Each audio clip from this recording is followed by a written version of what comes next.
Okay, you got a notification? Yes. Okay, well, everybody, welcome back to part three of my interview with Troy Moten. And just to remind everyone, Troy, welcome to another edition of One Plus One, your place for inconvenient truth telling and myth busting. And we are back with Troy Moten, who's an independent businessman, a community leader, an activist. And also a contributing editor to Your World News, where journalism and activism are not mutually exclusive. We've had Troy on the program before, and we've had the founder of Your World News, the brilliant Solomon Kamajan, on the show before, and we're talking about institutional racism, the plight of Black people, and the enemies within the movement. So Troy. So I wanted to talk, about, again, continuing on with the, hostility to critical race theory. And I actually wanted to bring up some personal stories of mine, because you were talking about Black people who engage in, of their people because of because of the terrible narratives and suppression of the full truth of our Black history. And of course, this is where the hostility towards critical race theory comes in, and how sad it is that so many people that you would think would be our allies in the racial justice movement, social justice movement, also engage in, as you say, Youri, you're being too polite when you say racist blind spots. But just for the sake of it, I'll just say that there are some of the white radical Marxists and so forth who also engage, who have these racist blind spots, just like you have all sorts of people who have imperial blind spots. So going back to that, I agree with you. There's nothing to be afraid of critical race theory, and I think anyone who is against that and then talks about identity politics gone madness or political correctness gone mad, I think it's just showing their true colors. And so that leads to, you were talking about, how a lot of Black people then start to have internalized hatred. And so, sorry, because I am going to talk about some personal examples that I'm now getting nervous. So let me just share with you, some of my experience, kind of continuing on with the experiences that you have in activism circles. Is I remember when I was in the fourth grade, it must have been, I guess I was turning, like, I think I was 9 going on 10 or something like that. And I remember getting, and I was coming of age, and I was starting to get into hip hop music, primarily, gangster rap, West Coast rap, because I was traumatized when my family had to move to Belgium, and we had to leave California. And for me, getting into rap music was sort of me, kind of like, embracing, my Black culture, especially as I was completely Americanized, and I lost my French when we moved to the U.S., which was definitely a huge mistake on my part. And for me, getting into, rap music, particularly West Coast rap music, NWA, Eazy-E, Tupac, was sort of, me embracing, Black, culture and so forth. And I remember I had gotten, I got in an album of Dr. Dre's, CD at the time, 2001, and I remember, bringing it to, my class, and, like, having other people listening to it. And of course, it was really cool to listen to it because Dre and his people are cursing and so forth. And the teacher, the white British teacher at that English speaking school, I won't say the name of the school, but he listened to some of the he listened to some of the music, and he just took the CD away from me. He just took the CD away from me. That was my punishment, him taking the CD away from me. And he said, I have to bring your parents in to discuss this. And of course, parents who, and of course, my parents also weren't really on board with me getting into rap music because of the language and so forth. They kind of agreed with the teacher, and that left me really like, WTF, like, excuse me, I have the right to listen to what I want. I have the right to embrace an element of my Black culture. And then, this teacher was saying you should be listening to artists like Will Smith or to artists like Lauryn Hill. They're the positive black musicians you should be listening to. Why Dr. Dre and Tupac and so forth. And when you do that to a kid who's trying to express himself and who's very homesick for, because I had a good childhood in California. People get surprised when I say to them that actually I never experienced racism in the U.S. I actually experienced racism in Europe, Western Europe, Belgium, and then I did start to internalize self hatred of Black people and being traumatized, like, why am I listening to this? Why can't I listen to what the teachers are saying? And then I started to kind of have this weird, like, sort of like identity crisis within myself. But what was really happening was, this is a teacher engaging in racism, right? Yeah. I mean, the fact that the teacher was white, the fact that the teacher was, British, listened to American music, probably turned them all the way off in all sorts of ways. And, they, some of that music probably that you were listening to, challenged the system and challenged the white power structure. And then, of course, some of it was done in sophisticated language, some not so much, and just done in pure rage and pure anger. So, there's different ways, obviously, that hip hop artists express themselves. And, during that time in the West Coast gangster rap, they was definitely more aggressive. And obviously that turned off a lot of the older people and turned off a lot of the whiter people. So, yep, you got all sorts of issues that people took with that, and that's too bad, because a lot of that stuff was the truth. No matter how aggressive it was just another way of speaking the truth. Ice Cube, you talk about Ice Cube and the stuff that he was talking.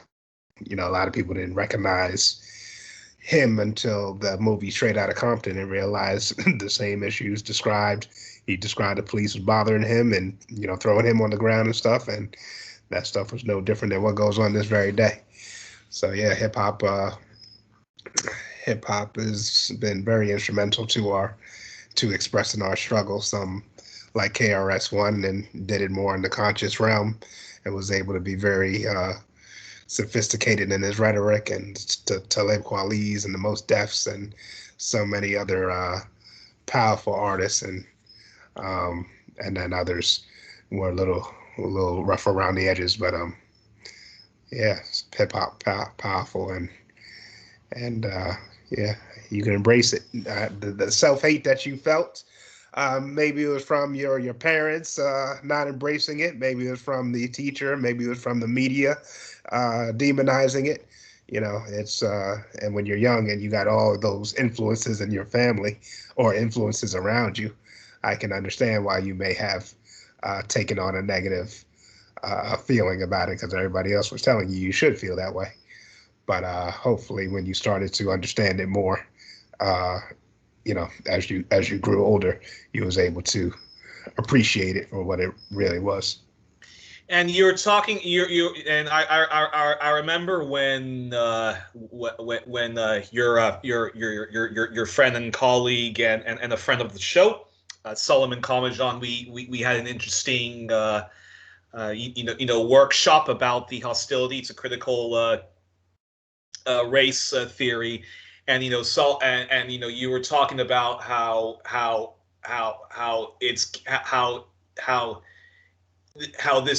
this situation of white supremacy and the epidemic of anti-black racism, and of course and just in general institutional racism, uh, how it's getting to a point where you were saying we need to build our own schools. We actually need to start. We need to even start, homeschooling our children, because otherwise they're not going to learn, the full history of Malcolm X. They're not going to learn about the Black Panther Party, and if they are going to learn it from the mostly white teachers or others who self-colonize themselves, it's going to be like, Martin Luther King Jr., he was the good apple, but the Black Panthers are the bad apple. Malcolm X was the bad apple. It's only when he started to realize that he needed to tone down his black nationalism, that's when he becomes, a good apple. And I remember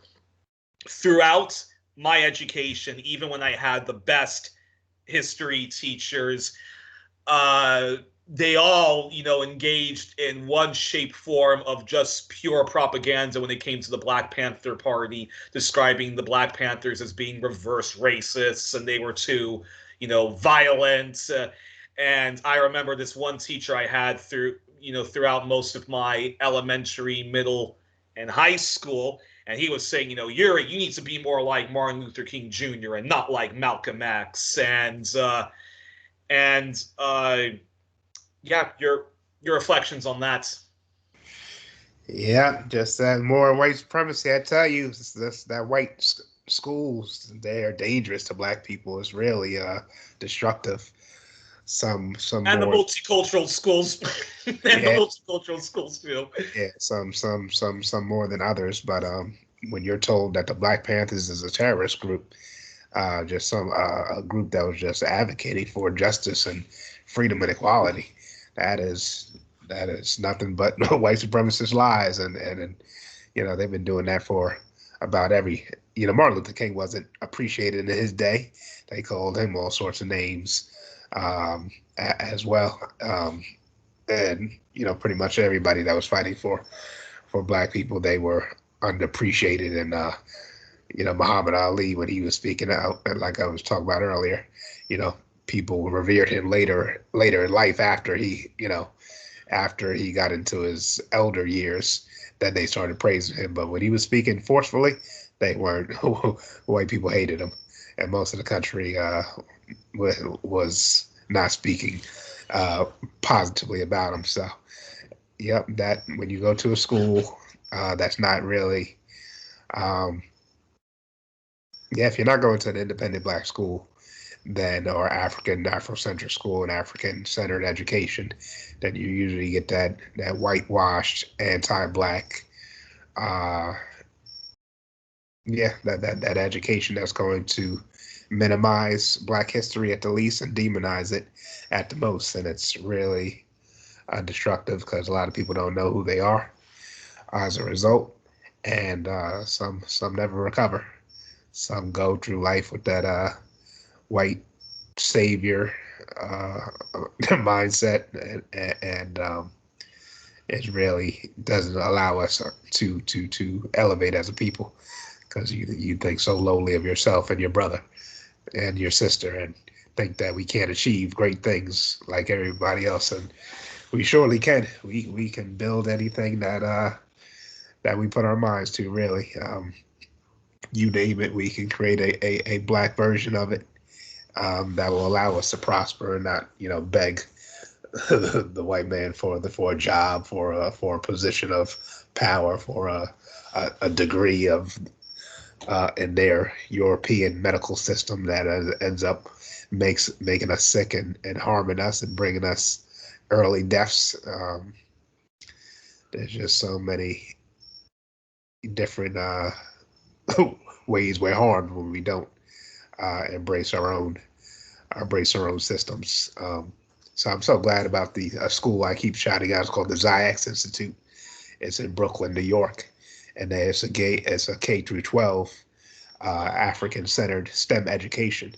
So you're talking about, all throughout the grades, they're talking about science, technology, engineering, and math, and learning about engineering and learning about powerful concepts, and it's done through a Black Power perspective. So the teachers there are pro-black and black and proud, and they even start talking about Black Power. So that is a model that we can duplicate and embrace.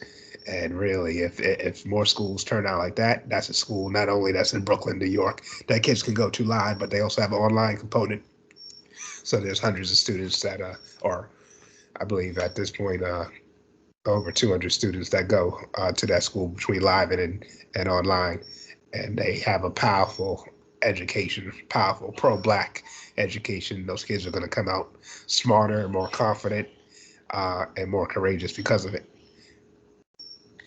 Another story I want to share with you with the racism experienced throughout my uh, teenage years is I remember when we were visiting the United States. It was our first that's school I told you about. I later experienced quite a lot of racism amongst uh,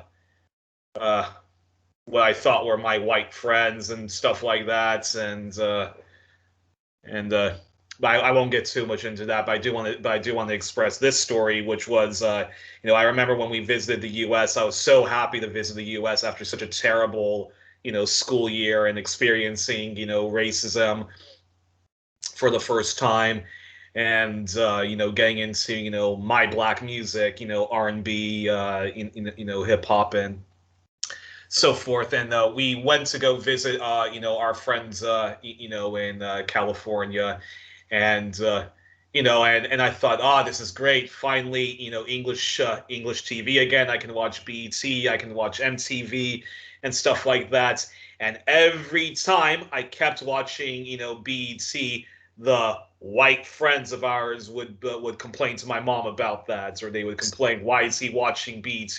Why is he watching, why is he listening to all this rap music? And then they would get into these conversations with me, scolding me for liking rap music, and scolding me for liking R&B music, and then scolding me for watching BET. And like in my head, I already knew, okay, these supposedly white liberal friends of ours are just fucking racists and so forth. And then that was the last time we ever visited California after that. And those people showed their you know the racist skeletons were coming out of their closets. And then in my then when I was getting it, then when I when I was continuing to get into rap and R&B music, but then also listening to rock music, white rock music and stuff like that, I would always experience these racist acts coming from people. People saying, rap is crap. Why are you listening to rap? Why are you listening to this R&B music? You should be listening to metal music. Metal music is better than rap music and stuff like that. And even when like I would show all of the different, mostly white students, obviously, all my metal collection or my rock collection as well as my rap collection, they would go, all of this stuff, all your metal music is great. You should toss all of this rap music, though. Your response to that? I'm glad you got rid of them friends. That stuff is toxic when you can't when you got people around you that's trying to tell you your culture is subpar, is inferior.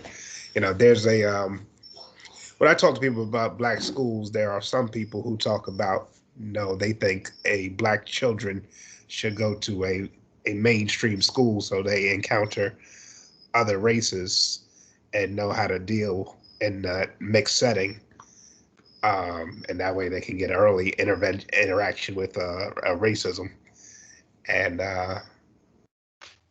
and I can understand that thinking, but I also think that racism is very detrimental to mental health. And there's a lot of children that they get depressed. They have all sorts of mental issues because they Yeah, can't understand. I actually suffer from manic depression. I actually suffer from a form of manic depression, and I've been developing also in anxiety disorder, and I definitely was developing mental health issues already at the time, also related to the trauma of having to move out of the U.S. Like I said, I had a good childhood in the U.S. and then coming to Belgium, and then just the culture shock of the language barriers, and then everybody making fun of the glasses I was wearing, or calling me Urkel. That was a nickname got that I get a lot even to this day amongst people. I still get called Urkel, uh, and yeah, and the funny and sort of like the funny thing is like when I would defend myself against the racism, I got in more trouble for defending myself against the racism than the people who actually were participating in the racism. I remember this one kid. He was in his. It was a little kid. On top of that, a little Israeli kid was making fun of me. Hey black. Hey blackie. Hey blackie. And when I told the PE teacher that, like, excuse me, your student is being racist, and he was saying, oh no, he's not making fun of your skin color, he's just making fun of your dark black hair. Yeah. Yep. The attacks Then are plenty. then you know then you have that then because I wanted to fit in with with again the with the white the mostly white kids who of course all get to have their long hair. And of course, I thought, okay, I'll change my glasses. It won't be these round yellow glasses, which kids in the U.S. thought was cool. The people in Europe are pointing and like laughing at me and calling me, Urkel and stuff like that. Even when I changed my glasses to very normal glasses, I still was experiencing, racist jokes or hostility. And then even when I did like, try to, grow my hair into an afro, and then braid it so I could try to fit in with people and have long hair. And even when I would wear shirts of like whatever heavy metal band I was into, still experienced racism and people behind the scenes saying that I was ugly, girls not wanting to go out with me and stuff like that. And then that's I think then I started to develop I definitely started to develop, bipolar disorder then, because that's when all of a sudden I found myself, having these bizarre mood swings, being very hyper for an hour, then very depressed for an hour, or sometimes both at the same time. And I thought to myself, if everyone's still gonna be, racist towards me, I'm going to be racist back towards them. So I would say things like, I want to kill the Aryan race, and I want, or I would say things like, like I want there to be another civil war against, against white people. And then again, I got more in trouble when I would defend myself and like fight fire with fire than the people who actually were being racist. So I would get in trouble if I would, say things like, like I hate Texans and I hate, Republicans. And in hindsight, looking back, like it was wrong to also, be a liberal bigot and like mistreat, these two Texan girls I knew, these twins I know. It was wrong to be a bigot towards them. But and I don't want to make it too much excuses for some of the stupid shit and some of the horrendous shit I did. I was also a bully in many ways, but I had nobody to defend me, nobody to sort of like put me in a corner with these racist people and the students telling off these racist kids, and so and yeah, and I was definitely developing bipolar disorder, and then at some point, it kind of went off the uh, definitely went off the rails. And then and I would always like one of the yeah, and of course it doesn't help when everyone is all against political correctness, and of course everybody wants to be like Howard Stern, everybody wants to be like South Park, where they engage in basically racist jokes, and if you complain about it, you're being too politically correct. So I wanted your reflections then on, can you talk about how South Park, the Howard Stern show, the anti-political correctness movement, and the constant complaining about reverse racism, and can you talk about that and sort of reflect how the racism that I experience is related to just a backlash against our anti-apartheid movements?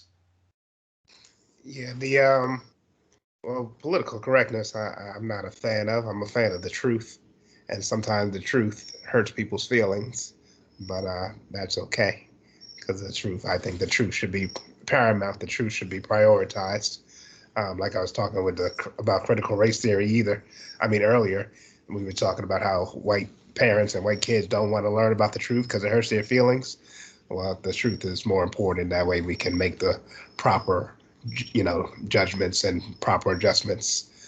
So South Park and Howard Stern, they got their laughs off a lot of truth. Some of those things, some of it not so much. Some of it more racist entertainment, and they got their cheap laughs off of cheap racist jokes, which I'm likely not a fan of. But I'm not into censorship. I'm very much against censorship and more into truth, the reality, the real world is rough out here. It can be rough out here, and you got to learn how to handle it.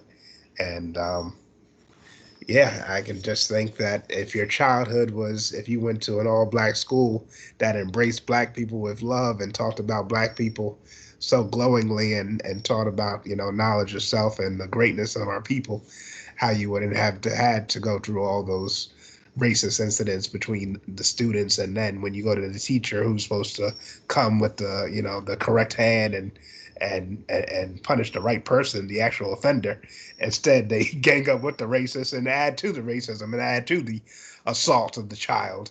So yeah, that's abuse that I'm against young black children who are developing their self-esteem and their sense of self. I think we should prevent them from having to go through that unnecessary abuse. They can experience racism later when they have the mental fortitude and the emotional well-being and the emotional strength to do so. So I'm definitely a fan of these pro-black schools. The Jewish race, the Jewish culture, they got a lot of their own schools where they teach about Jewish culture, and they teach Jewish pride, and they have a lot of independent Jewish organizations and institutions, and it does them well. They learn about business and the tightness of family and the tightness of community, and we can borrow some things from that culture. It really does them well in a lot of situations, and they look out for each other and business and health and just neighborly ordeals. I know in Brooklyn, in New York, where I grew up, in Brooklyn, there's a lot of Jewish neighborhoods, and the economics are better off for it, and the schooling and the health systems, and they really got something going well. And all throughout New York, there's enclaves of different ethnicities that really practice unity and practice group economics and group and cultural pride, and it works out for them. And black people can learn how to do that too. And it should be unabashedly black, be proudly black, be pro-black, and have no shame in doing so. And then we can do what other cultures and ethnicities do. And not like we haven't done it before. We've had Black Wall Streets, we've had Black towns, and where we were once more neighborly and more productive together as a race. But obviously, the multifaceted, comprehensive attacks of white supremacy has chipped away at that so very, very thoroughly. Um, then we gotta spend a lot of time reconstructing that so we can flourish once again. And you know, I remember, this one teacher who was kind of participating in the kind of anti-political correctness humor, the sort of like South Park, Howard Stern type of sense of humor. Like every time, like we would talk about like racism and Black American history, of course. He would joke, Martin Luther King Jr. never said that like we were black people. He said that we were brown people, and then everybody would start like laughing about it.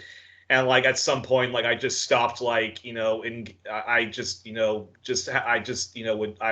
stopped defending myself. But then of course you have all that internalized trauma that comes with that. And even the best history teachers, or just in general, even the best teachers who I would talk to about the racism in the schools, like they would hear me privately and give me a big hug, but then they would never talk to the class about you guys need to stop your stupid racist jokes. And of course, being being biracial, a white Dutch father, a Congolese black mother, the racist jokes I would often get is that I'm not really black, I'm actually white. And of course the joke of being an Oreo, and why aren't you talking black? Why are you talking so articulate? You need to be you need to talk like a rapper and stuff like that. And even the teachers who knew could hear the racism from a mile away never ever would correct them. And then when I would get angry and defend myself, again, it's you cannot call out the racism. You get more in trouble for calling out the racism than when the people are actually engaging in the racism. Yeah, yeah. And you see adults do that. You see a lot of these people calling I'll announce racism, and they say you pointing out racism is racist. It's just like some reverse psychology, some psyops type stuff to always deflect and distract, and that's just what racists do. They deflect and they distract and they demonize and they dismiss. Yeah, and it's can you talk about how this hostility of teaching critical race theory, and people who complain about, oh, Malcolm X was a reverse racist, and the Black Panthers were a reversed racist. Can you talk about how the hostility to affirmative action is part of just that recycled new form of like keeping us down, like, oh, it's reverse racism having quotas where blacks or indigenous Mexicans or women get in. It's like yeah, can you sort of talk about that?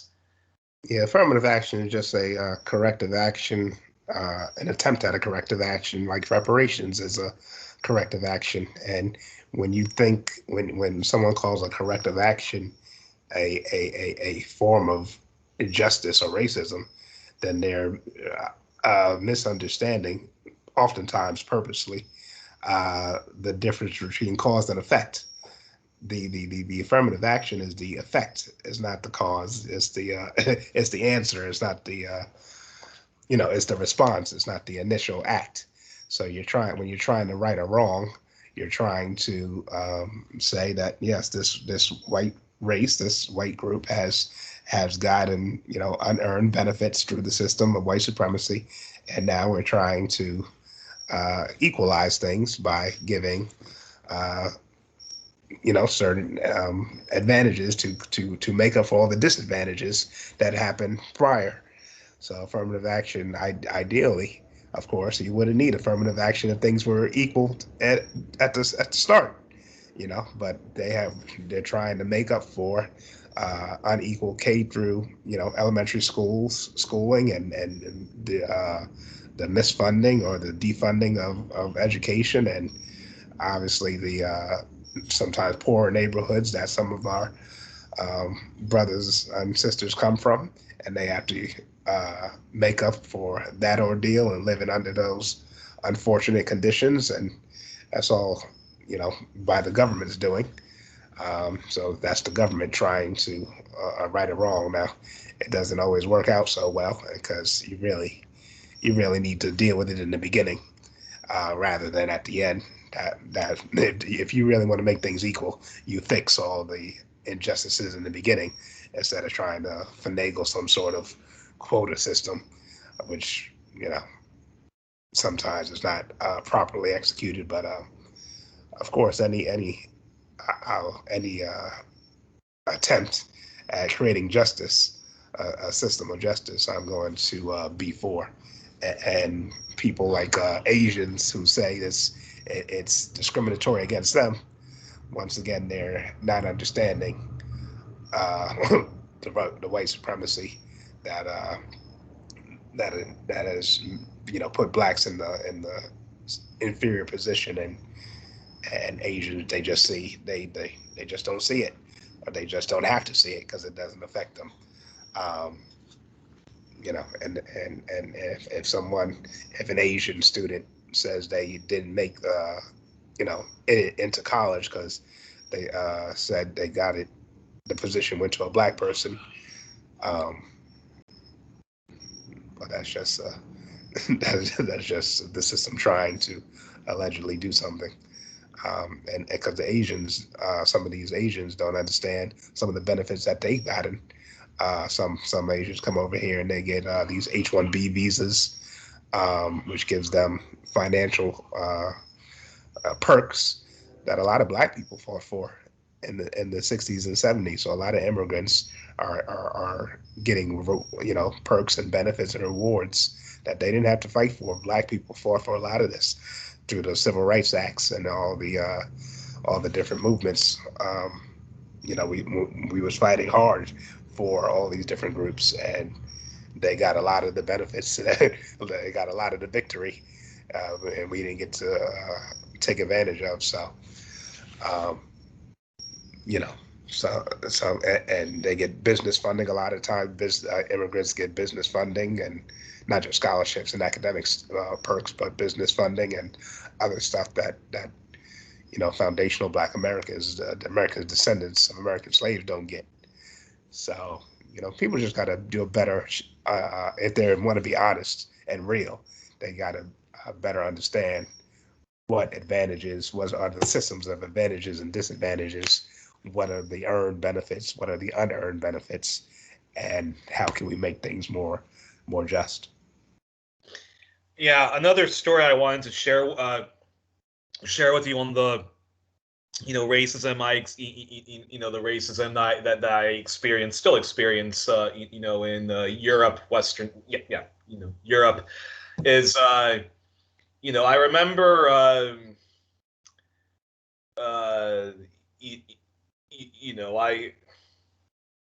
sorry, losing my train of thoughts because yeah, no, I mean it's yeah, I remember when Obama was running for office, and I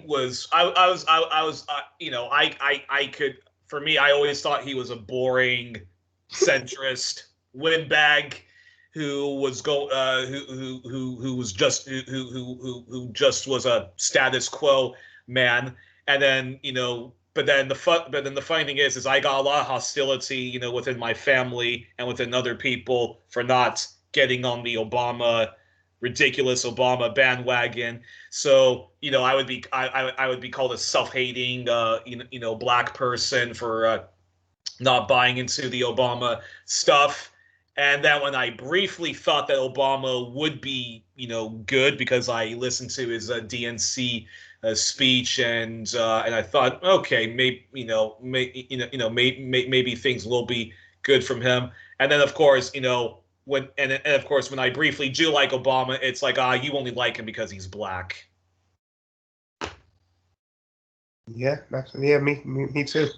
I mean, when I first voted for Obama in 2008, yeah, I was not as politically educated, so I didn't know his political history as my friend Solomon did.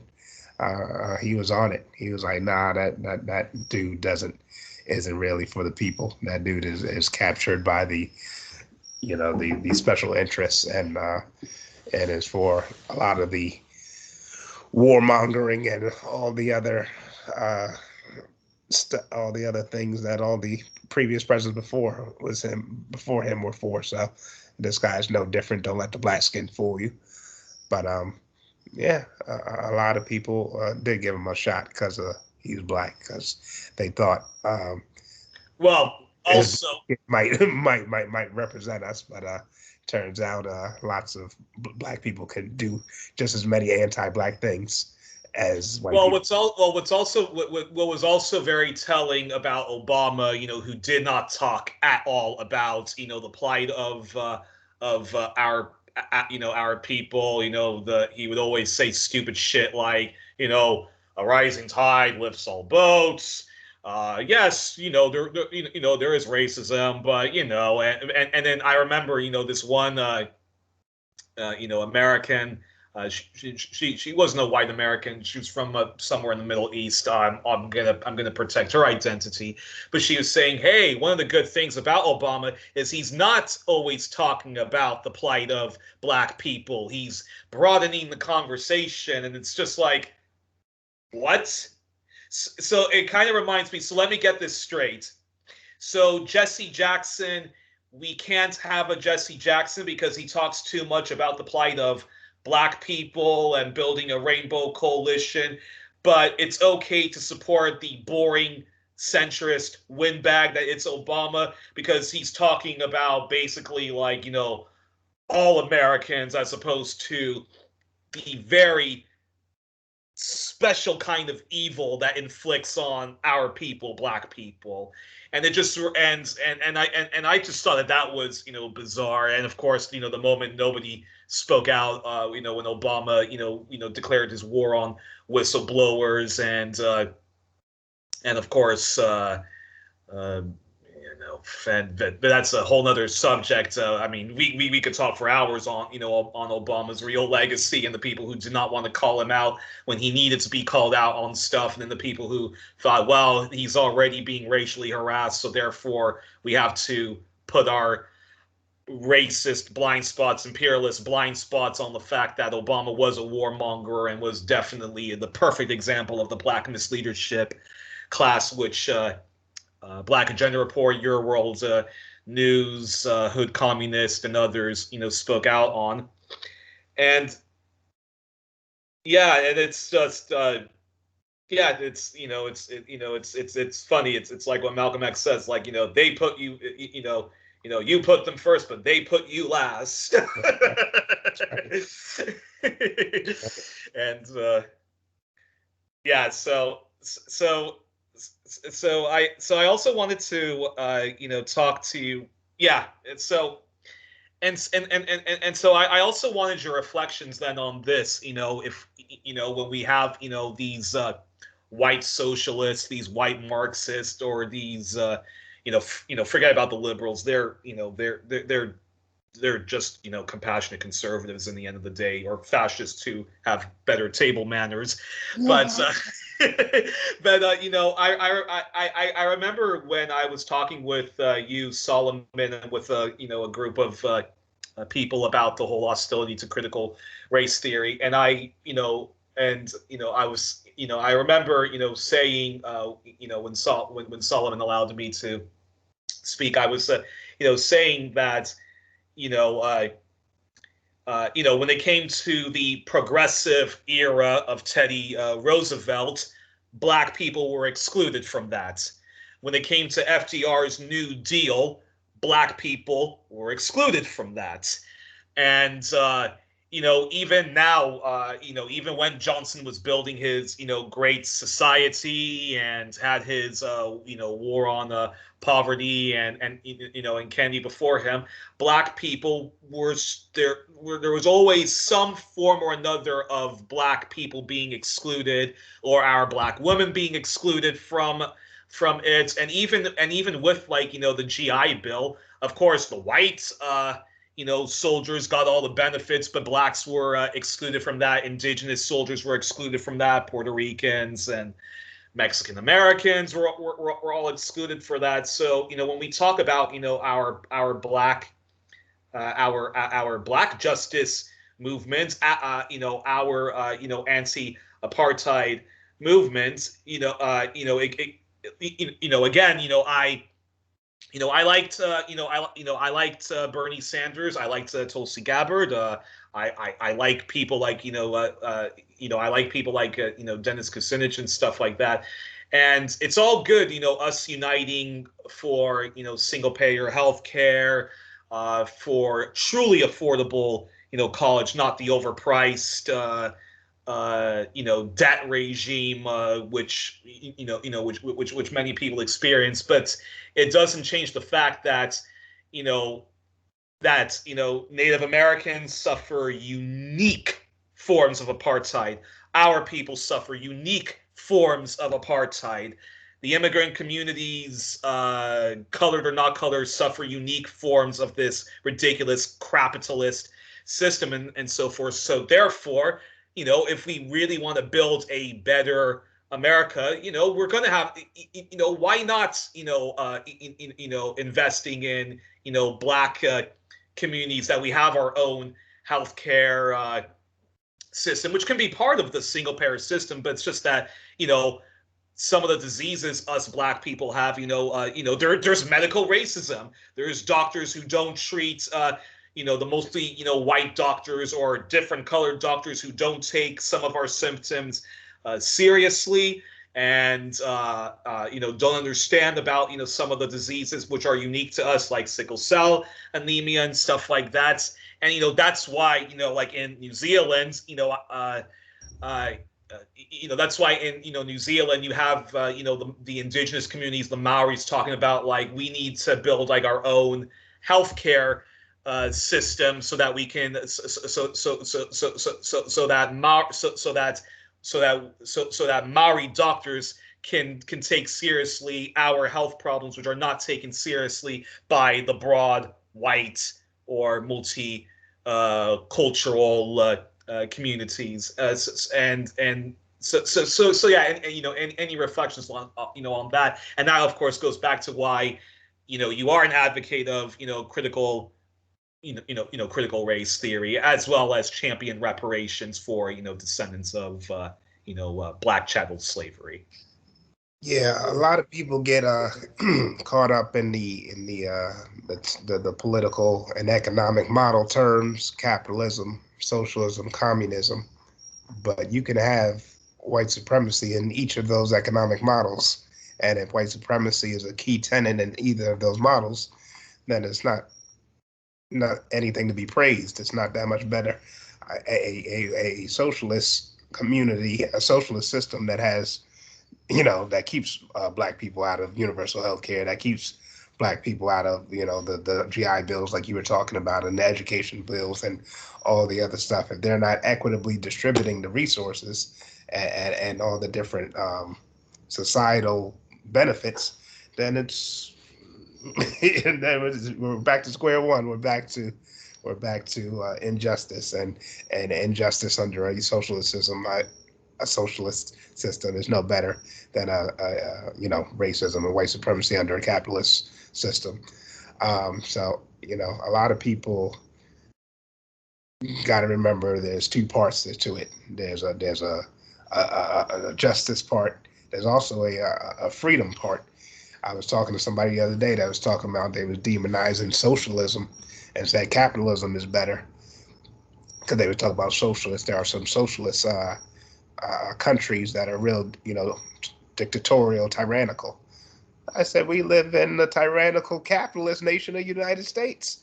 This it's a matter of freedom versus tyranny. It's a matter of democracy versus totalitarianism. It's not a matter of the economic model. It's a matter is how you implement it, how you execute it. You need a democratic form of socialism, not a tyrannical form.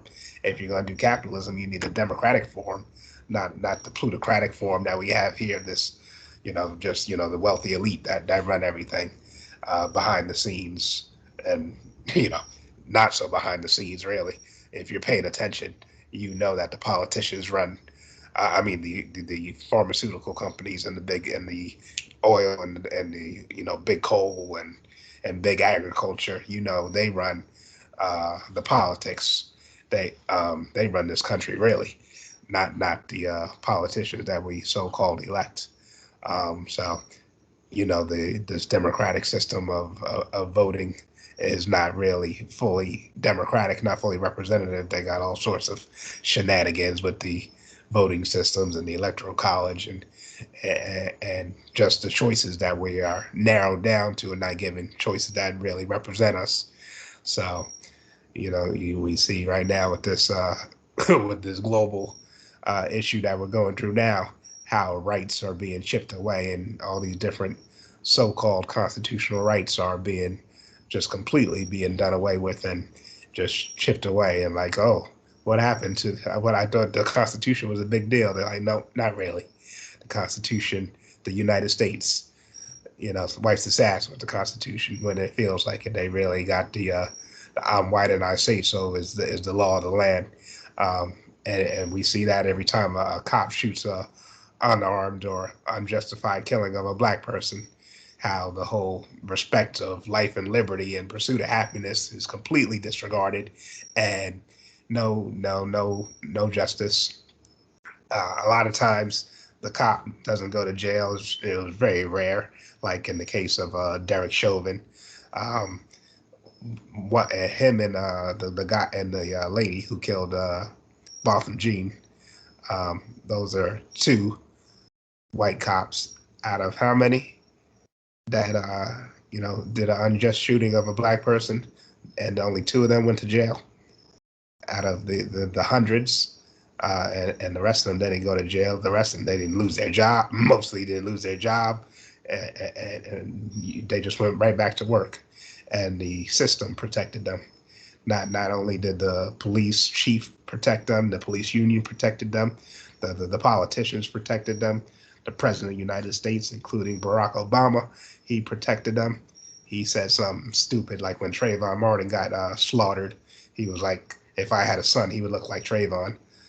That's the most meaningless, useless, disrespectful statement you can make. He goes to the funeral of a cop who's a cop who was murdered by a black vigilante, and doesn't even go to the funerals of any of the countless amount of black people murdered by these racist thugs, or any of the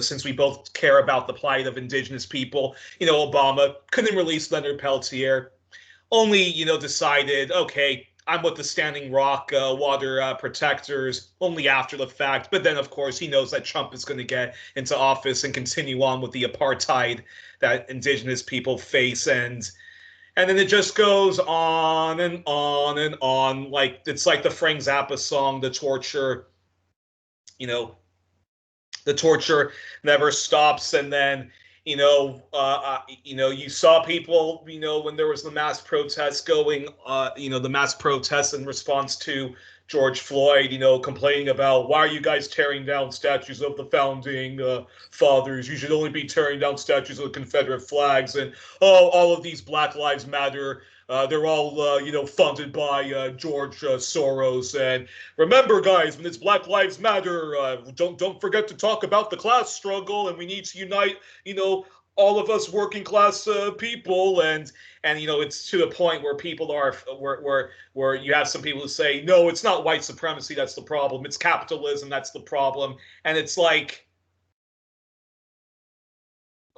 like WTF, like like what the fuck, you know? It's like what needs to happen? What needs to happen for the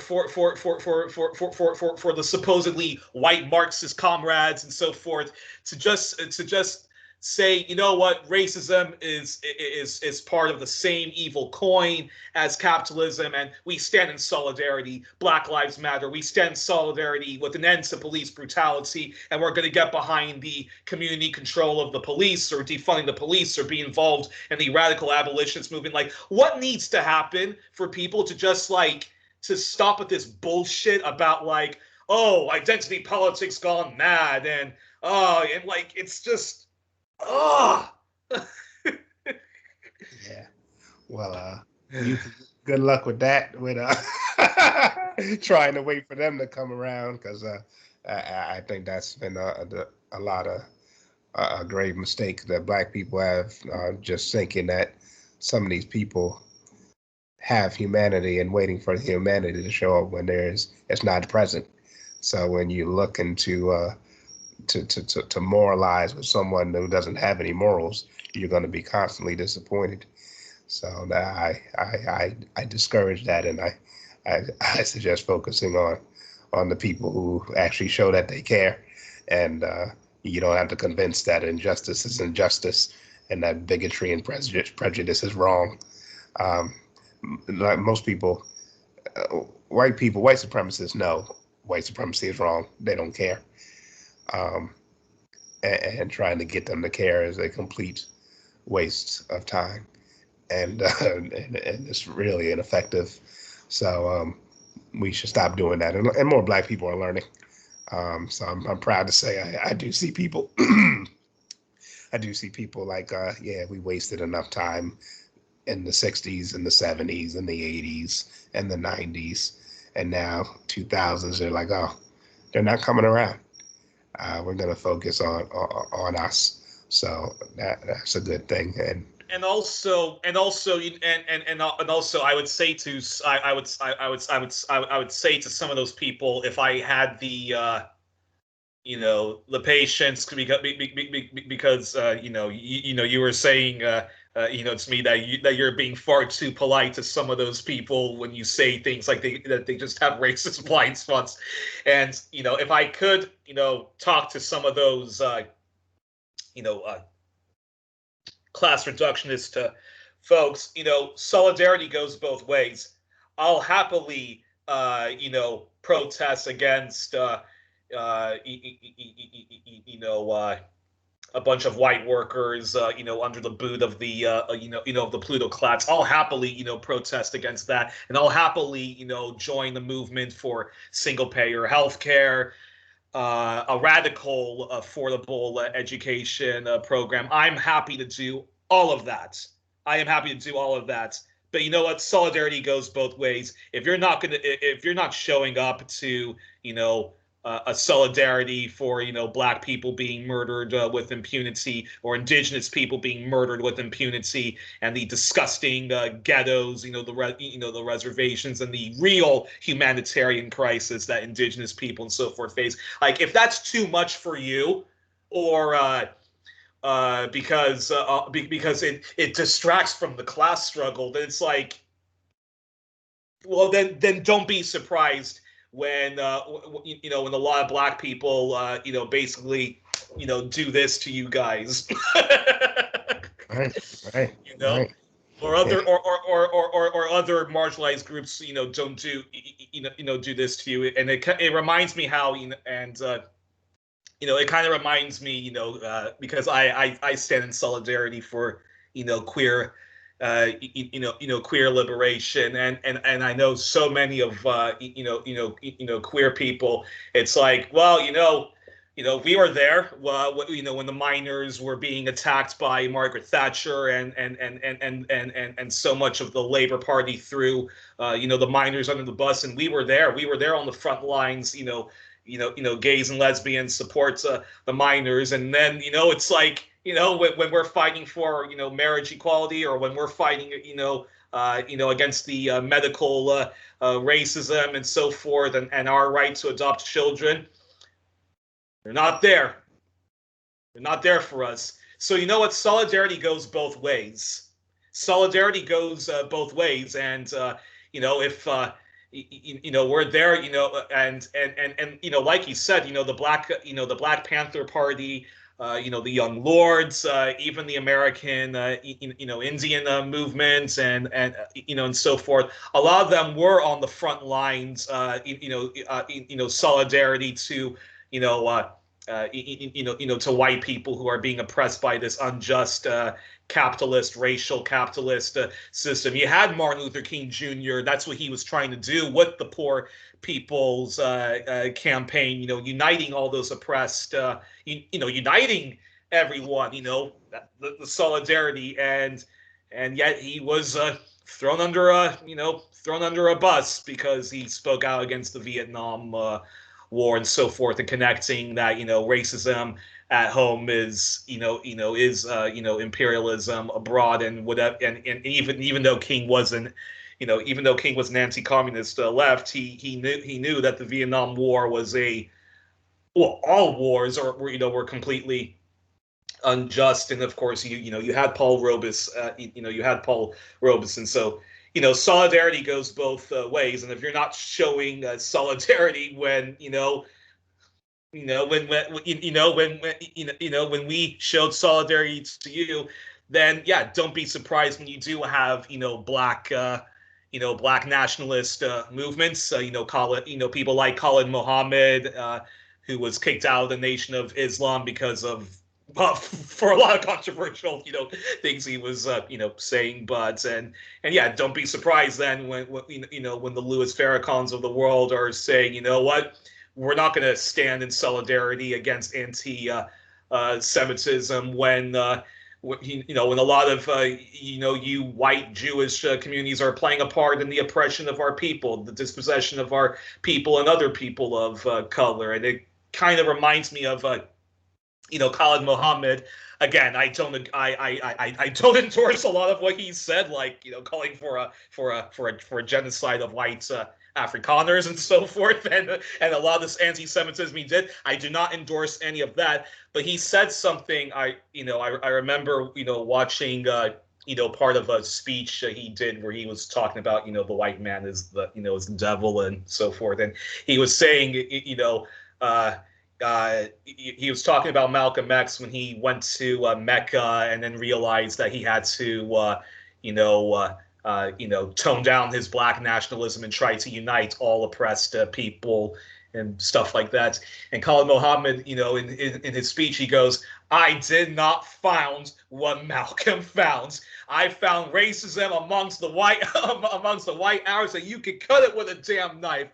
And and he was saying, no matter where I go into the world, where the white dynamic exists, you got the white person on top and the black person on the bottom. When it's a so-called Jew country, you got the white Jew on top and you got the black Jew on the bottom. When it's a so-called communist country, you got the white communist on top and the black communist on the bottom. When it's a socialist country, you got the white socialist on top and the whites and the black on the bottom." And he was and then he was like saying, some people say it's a class system, and there is no doubt that we're victims of white capitalism. That's why you have the white folks as the upper class and the black folks on the lower class. It makes no difference what the system is. And again, I don't endorse a lot of his more controversial stuff, and no doubt you could say that it's reverse racism, but you have to understand where this anger is coming from, and it's the fact that we live in institutional racism in so many shapes or forms. And it is true, like there are black people in Europe who are just discriminated against, and people are making fun of their African culture. And even if they've lived in France for God knows how many years, or they've lived in Belgium so many years, they're not the first people that are hired, and the mostly white teachers don't want to take the time to help them out. And of course, then of course comes the problem that we first talked about, the epidemic of black people suffering institutional racism. And during the protests in response to George Floyd, in Europe, there was quite a lot of protests, and it was the first time you had many black people of Europe airing out the racist lingerie and the white supremacy that exists in Europe. So it wasn't just people finding an excuse to be anti-American. It was also basically like this global movement of black people and the anti-racist movement were speaking out against the racism. They were that does exist in Europe and Australia and New Zealand, and of course Canada, which has its also history of anti-black racism, anti-indigenous racism. So yeah, your thoughts on all of the different stuff I just said. I just bought the book of Khaled recently, so I do have to read that. Written by Malik Zulu Shabazz, which was his right-hand man during the time in the new Black Panther Party. So yeah, Khaled Muhammad, that was a powerful brother. But yeah, got to fight white supremacy wherever it resides, and it is a scourge on the earth, and just got to take it seriously. And a lot of people thought that 2020 was a big year because it seemed to be taking front center stage, and it was definitely an interesting time where you got more people to seem to acknowledge racism than ever before, and people took to the streets more than ever before, and seemed to care. However, it's just a matter of we'll see. We'll see if it was just done for because the media highlighted it. And once the media tells you that this ain't important no more, it just leaves the national mind. The media, like I said before, is the most powerful entity on earth, and they pretty much tell most Americans what to think, and that's very, very dangerous. So right now we got to focus on what needs to be focused on: the end of white supremacy, the end of this corporate capitalism, this overbearing, plutocratic, powerful, elite capitalism that comes with tyranny. Right now, it's the rise of these tyrants is becoming more destructive than ever because a lot of people are losing their jobs and their livelihoods and their businesses and their choice of medical freedom and health freedom because this large, powerful hand of the government via via the pharmaceutical industry is really taking over and is causing mass destruction, mass pain, mass death, mass illness, mass loss of liberty, and it's a lot.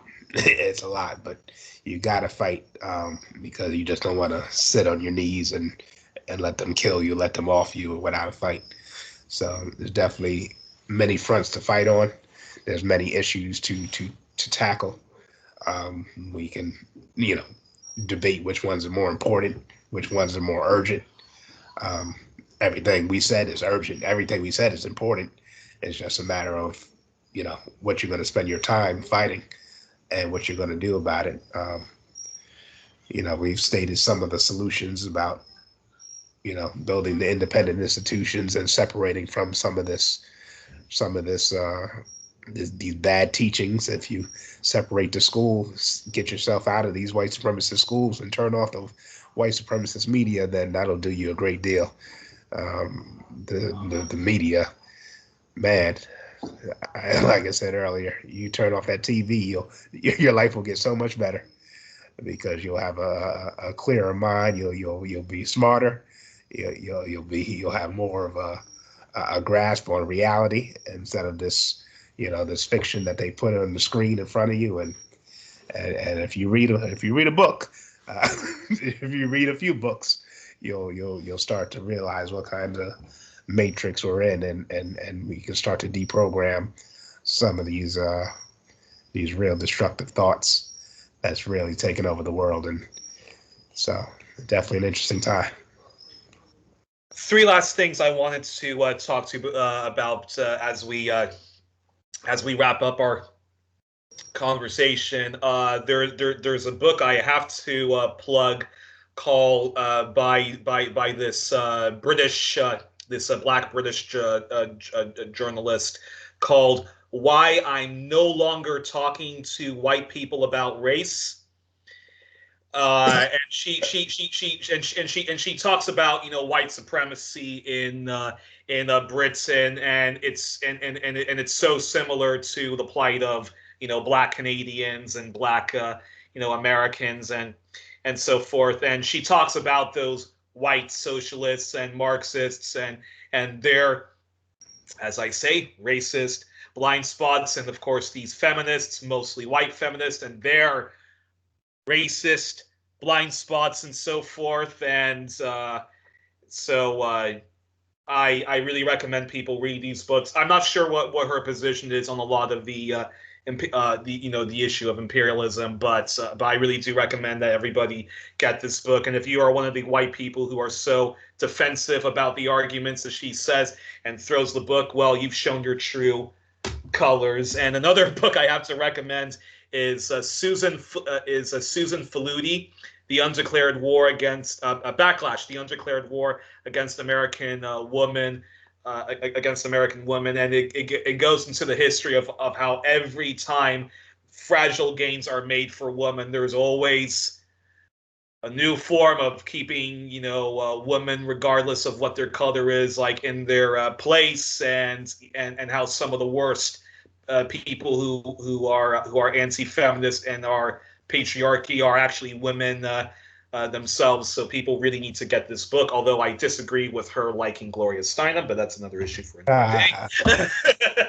But so so I just have to put that out there, and of course everyone should get Solomon Kamajan's books and Margaret Kimberly's book, Prejudicial.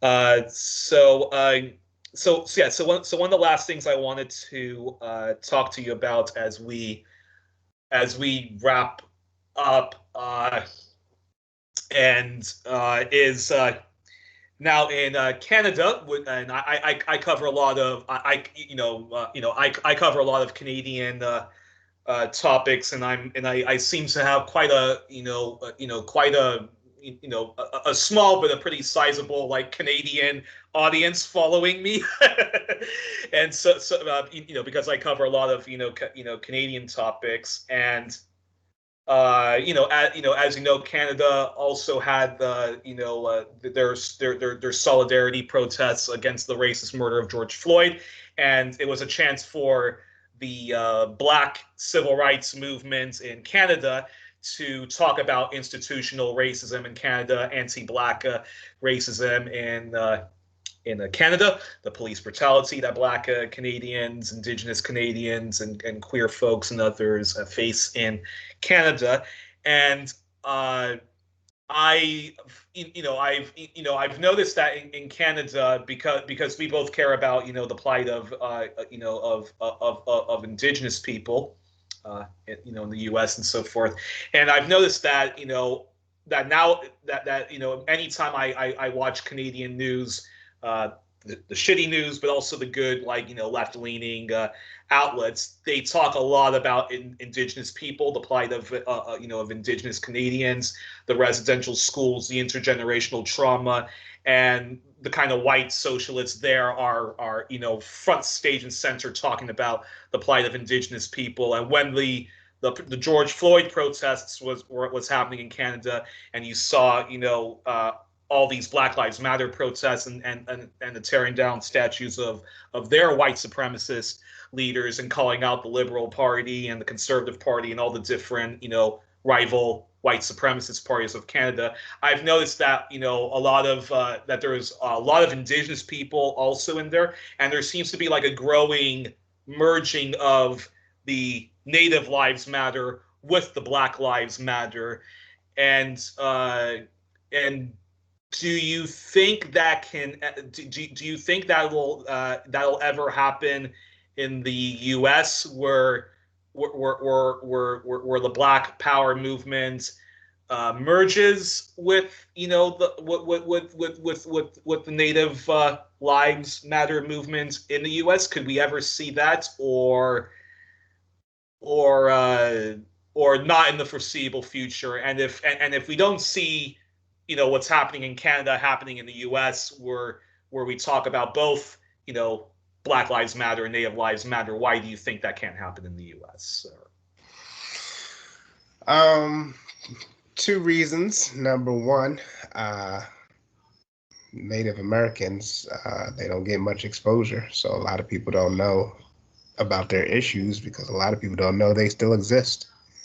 If you ask somebody about a Native, if they know of a Native American, you I think you'll find them struggling to identify if they know anybody or if they know a few Native Americans. So you're not going to fight anybody for anybody if you don't even know they exist, and you can't fight for their problems if you don't know about them.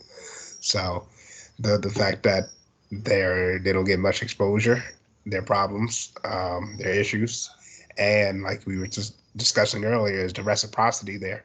If we do find out their issues and we do fight for them, will they fight for Black people? Are they fighting for Black people? I'm unfamiliar with Native American groups and organizations, so I don't know if they're speaking on behalf of Black people. But I know if they're not, then my fight for them will not be there, because once again, tired of getting disrespected, tired of having this one way fight where like Black people talk about Black and brown people, but how many brown groups talk about brown and Black people? Is it reciprocated, or it's just a one way street?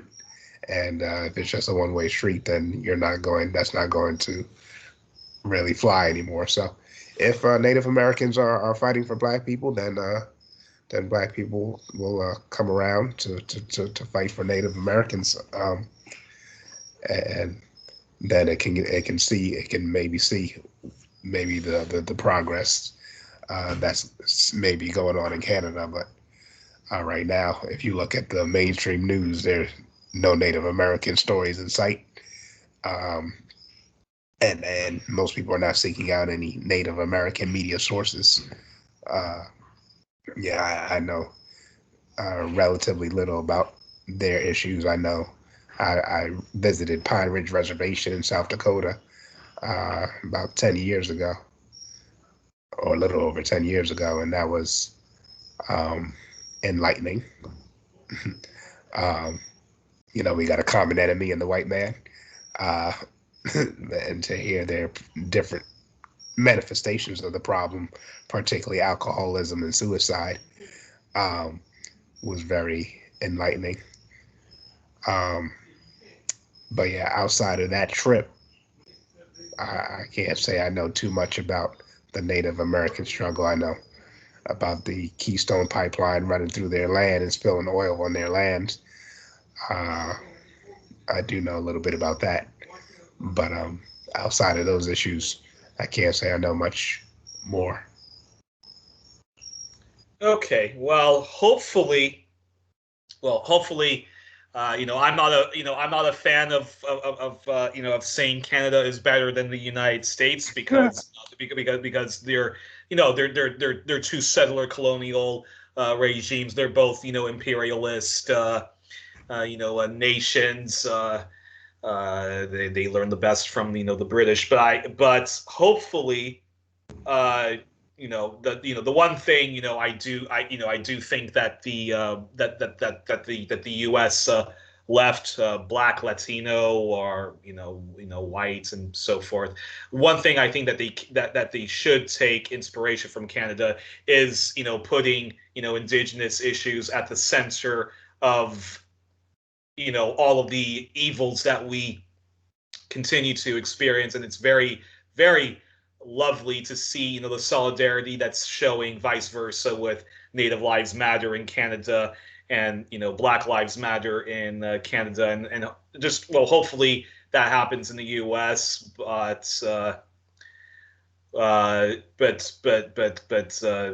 but yeah, it's also up to people to also get rid of some of the, blind spots and that American exceptionalism, which which we were talking about. Those who want to keep lionizing the founding fathers and Abraham Lincoln and and so forth. So, but in the future, if you know any uh, buddy that's anybody in the black community or others that actually wants to try to do something like that, yeah, definitely do let me know. Would love to interview them, and would definitely love to see uh, native the Native Lives Matter movement being strengthened, and the broad anti-imperialist, anti-white supremacist movements raising the plight of of Indigenous Americans. I'll be anyways. But so I guess probably the last thing I wanted I wanted to ask you as we wrap up is yeah, sort of, any final thoughts you want to say on, on this, three-part conversation that we've been having about, the kind of enemies within who keep throwing, our people under the bus. Yeah, I just encourage everybody to stay strong, to keep learning, to keep growing, and to keep fighting, um, and to build the courage. There's too many cowards in this country, and it's really destructive to society. And when you lack courage and you let fear overtake you, then that's when the tyrants win. That's when the white supremacists win. That's when the plutocratic capitalists win, because fear paralyzes you, and it doesn't get you. You can't progress if you're not moving, if you're not taking action. So it's important to really find that spirit that gets you going. That find inspiration from the warriors of the past. Find an inspiration from the warriors in the present. There's a significant population that is fighting the issues that you care about, and that you should care about. And I suggest you link up with them, because together we can beat some of these some evil people out here, some evil systems out here, and you definitely gotta find a chip away and then totally eradicate some of these systems. And because they ain't gonna fall without a fight, but they are able to fall. You just gotta have enough strength and be bold enough, and be wise enough, be conscious enough, and embrace this conscious movement. And I like I said on the previous show, I talk about a lot of problems. There's a lot of issues, and there's it's a lot of mess. So it can be overwhelming for some, and some, I understand, some have a very pessimistic outlook on the future, because it is we're being attacked by many different people. We're being attacked by many different ways on many different days, and white supremacy's been around for hundreds of years. Some people are like, how can we get rid of it now? But you take your your inspiration from these little wins, whether it's the little rally there, the little George Floyd rally, or the little Black Lives Matter different groups and different organizations that are popping up, even if those organizations, particularly Black Lives Matter, not being one of the most positive Black Power moves, but some can call that a win, or step in the right direction. So as long as people continue to care and continue to learn and from the right people, and continue to unite with the right people and fight, then we got a chance at defeating some of these evils. And but we got to do it. We got to do it quickly because they're definitely uh, um, they're definitely on the move to grab more power, more money, more control, and they really have some dark, disgusting motives that need to be taken down with a quickness. But we can do it, so we will. One last thing. I promise this is I promise that this is the last question. Is what do you think of of the idea? I don't know if you saw my interview with Elena Porter of the Pendo Center for Human Rights and Self Determination, and this is a group that actually believes, that Black Americans, we are a nation within the United States, and we actually should, if we want to radically decolonize and dismantle this white supremacist system, we should be our own nation. Black Americans should be their own nation because yeah, should be its own nation. We should divorce from white United States of America. And when I asked Elena, how why do you think Latinos should be involved in this, and how would Indigenous Americans fare in this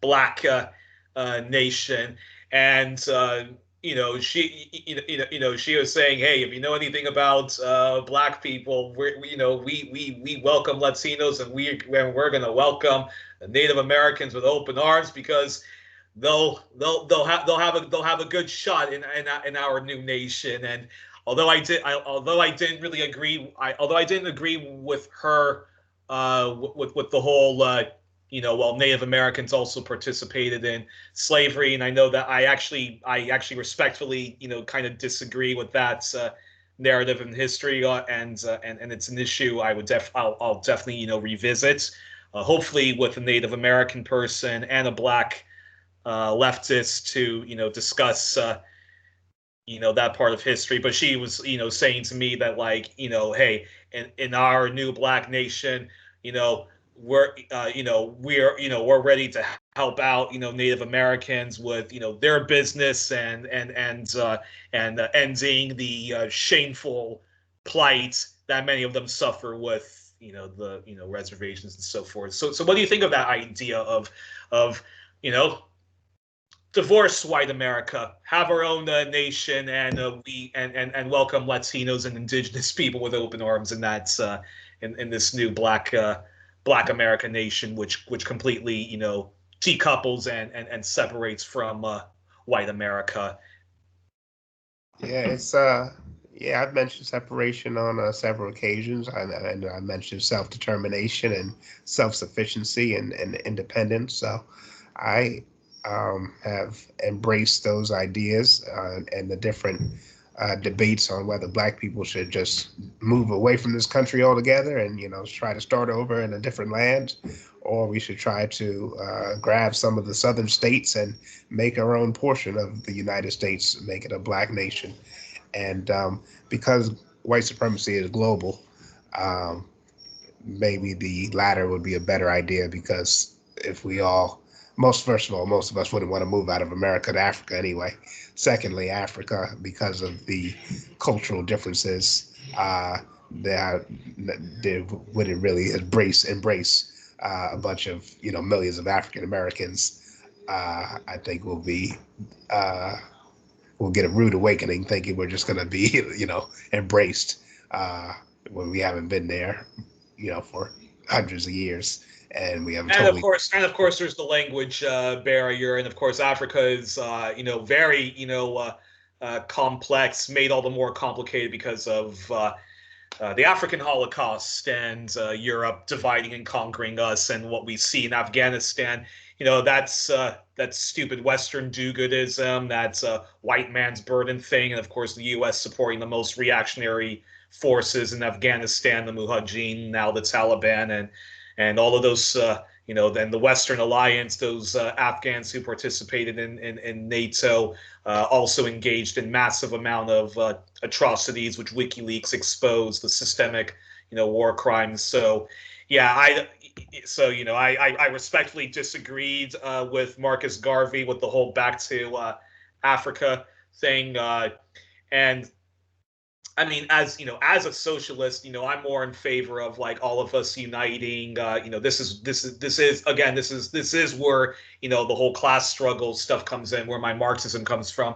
I definitely do believe in like uniting all oppressed people and dismantling, white supremacy. Radically, ending the drug wars. Getting rid of that loophole in the 13th Amendment. But if more Black people got on the idea, got on the idea of, a new nation and us divorcing from, white America, I would get on board with it as long as, our, Afro Latinos are, the Latinos and the indigenous people are, welcomed with open arms and, treated equally. And I think they definitely probably would be treated more equally if it was a new black, nation than the current state of affairs. Yeah, if they embrace Black people, then we can embrace them.